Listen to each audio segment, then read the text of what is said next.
Hey guys, so today I'm going to show you real quick how to do a graph in Google Sheets. So here we have our short-term memory. These are the letters.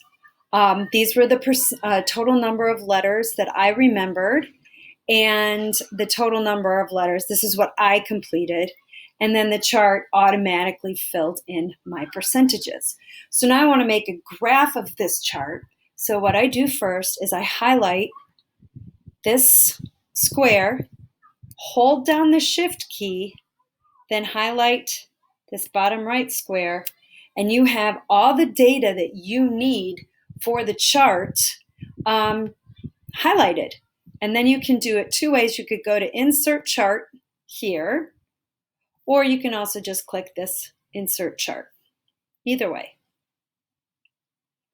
When you insert the chart, you get a bar graph that really means nothing.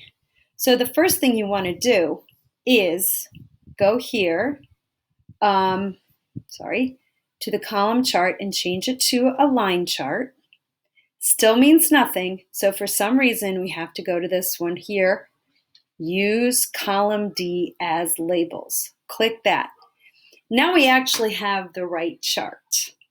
Next, you go to Customize, then Chart and Axis Titles.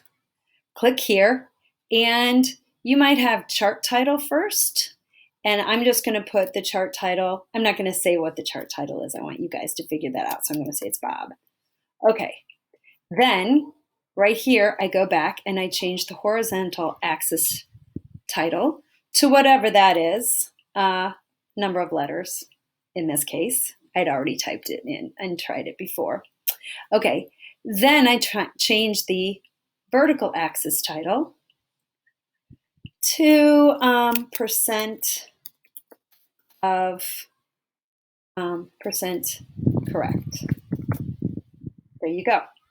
Now, if you're done with this way ahead of time, you can also go around and mess around with this a little bit. Chart style, you can change the background color if you wanted to, the border color, right?